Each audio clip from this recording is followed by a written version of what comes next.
Hello guys, j'espère que vous allez bien. Aujourd'hui, on se retrouve pour une vidéo dans la série Back to School et aujourd'hui, on va réagir à des harcelés qui sont mis face à leurs harceleurs.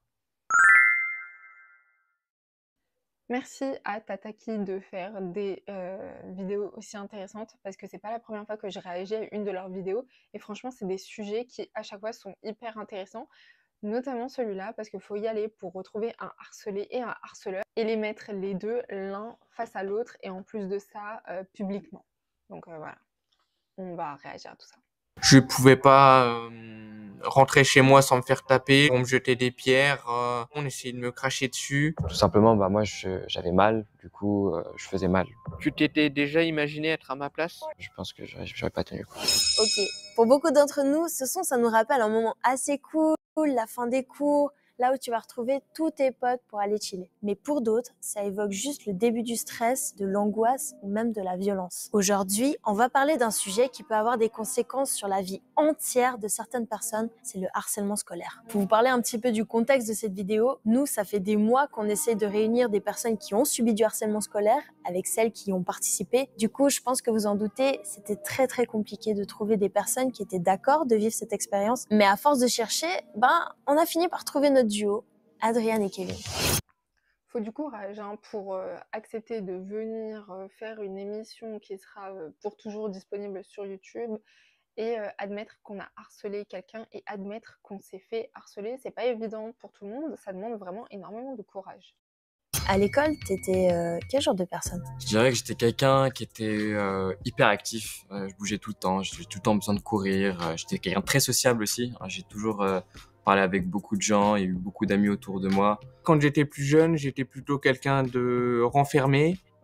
J'étais quelqu'un qui n'avait pas vraiment d'amis. Enfin, je faisais ma vie comme je voulais et le fait d'être populaire ou pas, ça m'importait peu. Est-ce que t'aimais aller à l'école? J'aimais aller à l'école parce que c'était vraiment le moment où je pouvais respirer, je retrouvais mes potes, tout ça, donc non, c'était plaisant, j'ai toujours aimé.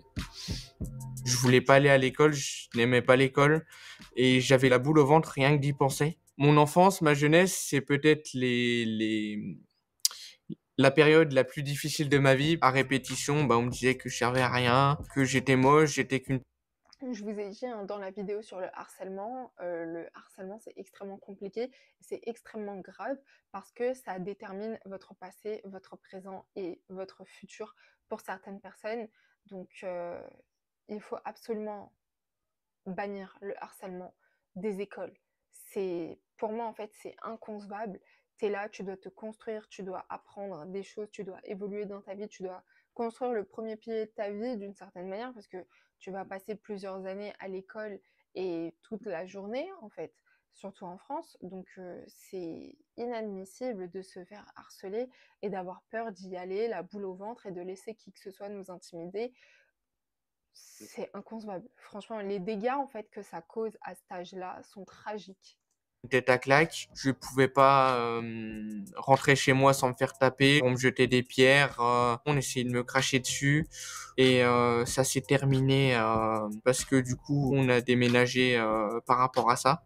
Quand je suis parti, il y avait certaines personnes qui avaient réussi à retrouver mon téléphone et à continuer en fait ça. Adrian, t'avais quel genre de relation avec Kevin? En fait, Kevin, faut savoir que c'était mon voisin. Il habitait dans l'immeuble qui était juste à côté de moi. J'ai encore des images où on était bras dessus, bras dessous, avec un ballon, tout ça. Mais après, il y a eu des périodes où, en fait, j'étais vraiment pas du tout cool avec lui, où c'était vraiment compliqué. Je faisais la misère, hein.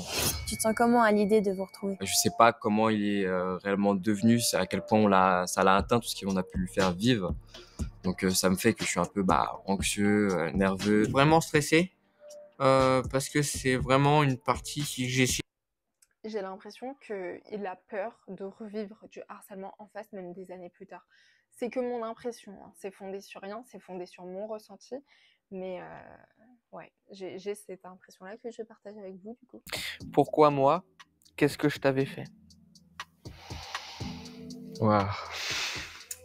Tu m'avais vraiment... C'est la question que chaque personne harcelée se pose. Pourquoi moi?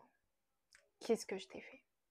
Et souvent, et je vous l'ai dit dans la vidéo sur le harcèlement, et je vous invite à aller la voir si vous ne l'avez pas vue, souvent c'est pas un problème avec le harcelé, c'est l'harceleur qui a un problème. vis-à-vis de vous. Il rejette quelque chose sur vous que lui a du mal à accepter, ou il voit quelque chose en vous que lui n'a pas. Il y a tellement de raisons, mais vous n'êtes pas le problème.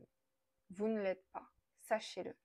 Et même s'il y a un quelconque problème, déjà aux yeux de qui et selon le jugement de qui, hein, et est-ce que ça justifie le harcèlement? Non, absolument pas. Rien fait, hein. Je pense qu'il y a eu beaucoup d'effets de groupe. L'effet de groupe a joué aussi une bonne part. Et j'avais peur du coup de ne pas être accepté. Et c'est ce qui fait que je me suis permis de faire subir ça parce que je me sentais plus valorisé, alors que c'est pas du tout valorisant, hein, bien au contraire. Le fait qu'aussi j'avais pas forcément confiance en moi non plus, je me sentais plus Le sujet de la confiance en soi, il revient énormément dans les causes de l'harceleur qui harcèle. puissant, ça me gonflait dans peut-être ma confiance en soi, entre guillemets, hein. Adrien, tu peux enchaîner avec la prochaine. Est-ce que du coup, t'as osé en parler à tes amis, à la famille? Bah, voilà, j'avais pas vraiment grand monde à qui en parler. Et puis ma famille, ils le voyaient. Enfin, ça se passait souvent devant la maison ou alors à côté. Donc, oui. Et puis quand je me faisais frapper ou quoi, enfin, oui, forcément. Est-ce qu'ils t'ont pris au sérieux? Est-ce qu'ils ont essayé de faire des choses ou quoi? Au niveau de mes parents, oui, c'était pris au sérieux, mais ils pouvaient pas faire grand-chose. On a été voir du coup la police pour certaines histoires. J'avais l'impression que quoi qu'on essayait de faire, j'avais toujours cette impression d'impuissance, qu'on me disait qu'on pouvait rien faire et voilà. C'est incroyable de tenir ce genre de discours face à quelqu'un qui se fait harceler et de lui dire on ne peut rien faire. Déjà, le fait que l'école, l'établissement ne fasse rien, parce qu'il y a quand même du harcèlement scolaire. Oui, c'était son voisin, ça arrivait devant chez lui, ça veut dire que même chez lui, il n'était pas tranquille, le pauvre. Mais en plus de ça, l'école, pour le moment, là, dans ce qu'il nous raconte, l'école n'a rien fait. La police, tu vas aller voir, ils te disent ouais, on peut rien faire. En fait, juste, tu es là, tu vas chez quelqu'un, juste le fait que la police se déplace, aller sonner chez la famille de l'harceleur, et essayer de comprendre en fait qu'est-ce qui se passe ou les convoquer littéralement, ça peut déjà résoudre beaucoup de choses en fait.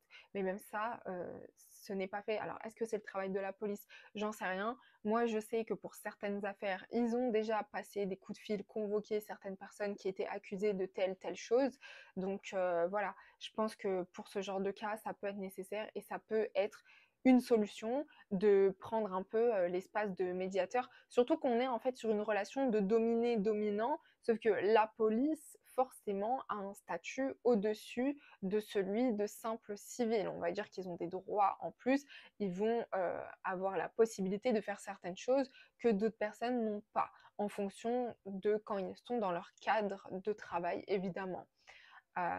Évidemment, il y a les abus policiers, etc. On n'est pas là pour parler de ça. Vous avez compris de quoi je vous parle. Quand tu as un flic en face de toi qui te dit tu t'arrêtes, tu t'arrêtes. Voilà. Quand tu as un mec lambda en face de toi qui te dit tu t'arrêtes, tu as le droit de ne pas l'écouter et tu vas sûrement te poser la question, il veut quoi lui, pourquoi est-ce qu'il veut que je m'arrête, etc. Tandis que quand tu vois quelqu'un qui a un uniforme de police, tu sais que c'est un policier, tu sais que voilà, tu n'as pas forcément les explications de pourquoi est-ce qu'il t'arrête tout de suite là maintenant à l'instant où il te demande de t'arrêter, mais tu t'arrêtes. Voilà. À moins que tu veuilles commettre un délit de fuite, et ça, c'est punissable par la loi. Bref. Donc, juste le fait qu'on ait une autorité qui vienne intervenir dans le fait de rétablir et de dire que ça, c'est pas bien et que ça ne doit pas se reproduire, juste, voilà, le fait de prévenir, attention, il risque d'y avoir des conséquences au-delà de la simple explication. Je pense que ça peut être quelque chose où tu as un enfant harceleur, il reçoit les flics à la maison où il se fait convoquer au commissariat pour comprendre qu'est-ce qui se passe. Je pense que ça lui fout un peu la trouille. Franchement, il faut dire la vérité, hein. Donc voilà, et là, l'école, on ne sait pas où est-ce qu'elle est dans cette histoire. C'est incroyable quand même. C'est incroyable. Que ce soit les éducateurs, les profs, le proviseur, les proviseurs adjoints, etc. Non, ils ne sont pas du tout dans l'histoire. C'est un truc de ouf. Et du coup, à quel point cette situation, elle impactait ton quotidien?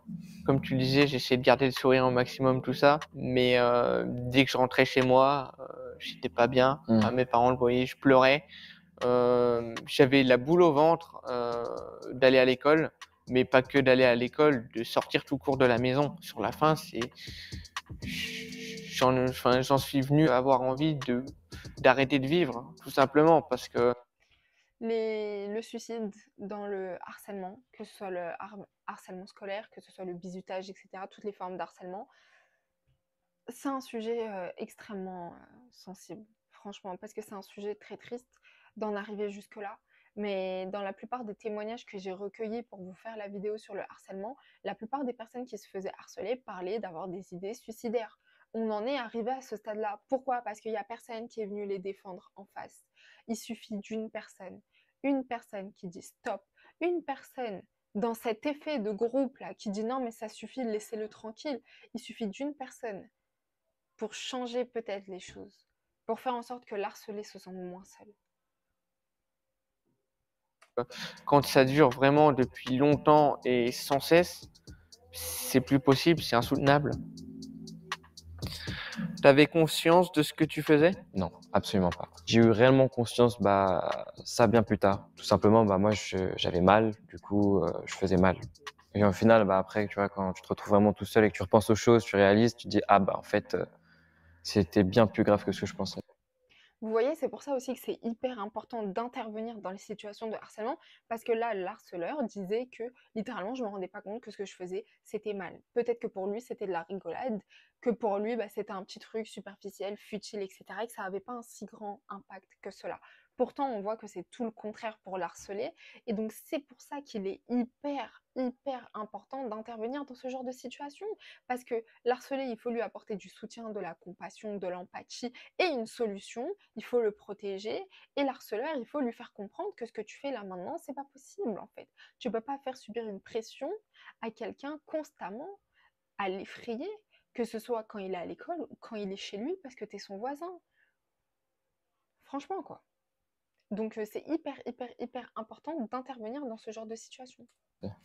T'as dit à Kevin que t'avais mal, du coup tu faisais du mal. C'était une période où ça a été très compliqué justement, que ce soit de la primaire jusqu'au collège, tout ça. Ça se passait vraiment très mal. J'étais seul avec ma mère. Il y avait mon géniteur qui était là et qui était très violent.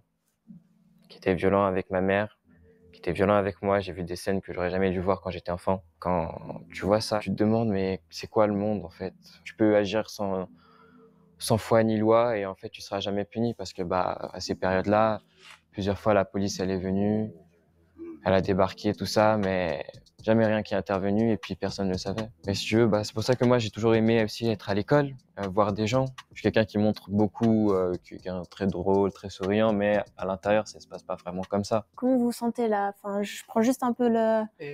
C'est fort, c'est très fort. Ouais. C'est super fort, hein, j'ai envie de chialer, je te jure. Non mais moi, non, mais là c'est... on se retrouve ça avec y est, Kevin, là, on se ça y est, regarde. ça a coulé là. Je pleurais pas. Je te laisse continuer, Kevin. Tu t'étais déjà imaginé être à ma place? Oui. Oui, pardon, j'ai oublié de revenir du coup sur ce qu'il disait, dans le fait que chez lui ça se passait très mal, qu'il y avait énormément de violence et que du coup cette violence il a repartagé d'une certaine manière, hein. Vous savez, c'est comme la colère, c'est-à-dire que toi on va te mettre de la colère dessus, tu vas renvoyer cette colère à quelqu'un, ce quelqu'un va renvoyer cette colère sur quelqu'un d'autre, et en fait on est dans un cercle vicieux qui ne cesse pas. Du coup, aujourd'hui, en quoi ça t'a changé tout ça? Un de mes gros problèmes, c'est le manque de confiance en moi qui est énorme.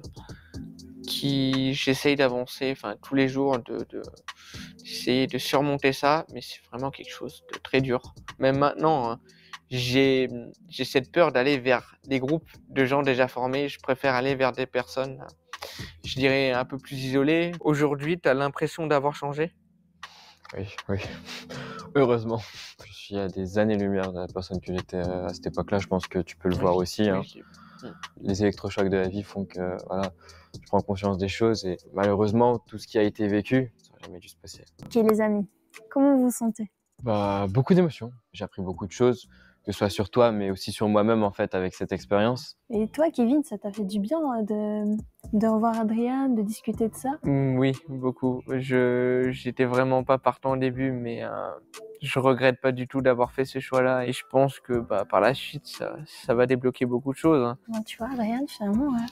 En fait, ce qui est bien dans ce genre d'échange, c'est que même si chacun a fait sa vie et qu'on se retrouve 10 ans plus tard, il y a encore des séquelles, il y a encore des remords qui sont là, il y a encore des choses qui n'ont pas été dites. Il y a une situation qui a été tragique pour les deux, qui n'a jamais été éclairée. Est-ce que ça veut dire que quand vous êtes harcelé, par exemple, vous devez attendre d'avoir des explications de l'harceleur pour avancer dans votre vie? Absolument pas. Il faut absolument que vous avanciez dans votre vie, que vous compreniez que, ok, vous avez vécu ça, que c'est tragique, que c'était il y a 10 ans, qu'aujourd'hui vous êtes une nouvelle personne, que ce que vous avez vécu ne vous définit pas et ne vous détermine pas.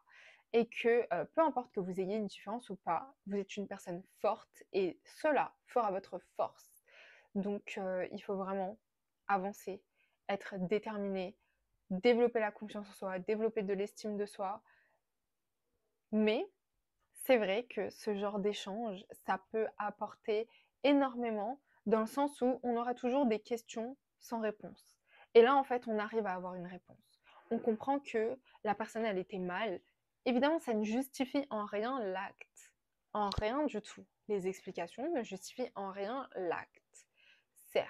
Mais avoir des explications, avoir une réponse à ces questions, quand on subit ce genre de harcèlement, quand on subit ce genre de pression, ça aide.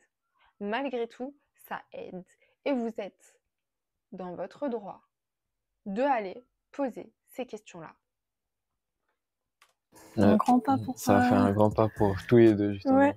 Là, ça s'est passé quand vous étiez plus jeune. Mais est-ce que vous avez l'impression que l'école arrive à gérer ce genre de problématiques, ou même les autres élèves, tu vois, qui sont autour? Je trouve que c'est un sujet qui n'était vraiment pas assez pris au sérieux, qui était même minimisé. Puis de faire intervenir les parents, ça amplifie, ça fait redoubler justement le harcèlement. La solution, elle viendrait peut-être, tu vois, comme ici on a pu faire, une discussion entre les personnes. Mais entre jeunes, je pense que c'est l'idéal à faire. Que ce soit pour l'harceleur ou l'harcelé, je pense que c'est important d'en parler. Au final, quand tu te rends réellement compte des choses, c'est pas du tout drôle, c'est pas quelque chose qui est drôle. Ça commence toujours, on va dire, gentiment. Et malheureusement, il y a beaucoup trop de cas qui finissent mal. Des personnes qui vont trop loin, qui vont jusqu'au point de non-retour. Et on ne devrait pas en arriver là. On parle d'une vie, en fait. On parle de quelqu'un. La première chose à faire quand on subit du harcèlement scolaire, ou même quand on est témoin d'insultes à répétition ou de violences comme celle décrite par Kevin, c'est d'oser en parler, que ce soit à tes parents. Bon, guys, j'espère que ce témoignage vous aura plu. Comme vous voyez, peu importe les histoires, peu importe les raisons, le harcèlement n'est en rien justifié. Et s'il vous plaît, si vous vous faites harceler, si vous voyez quelqu'un se faire harceler, intervenez. Parlez-en. Parlez, parlez, parlez, s'il vous plaît. Ça sauve des vies. 20 à 30 élèves qui se suicident par an en France à cause du harcèlement, c'est beaucoup trop. C'est beaucoup trop. S'il vous plaît, parlez-en. Prenez soin de vous et prenez soin des gens autour de vous.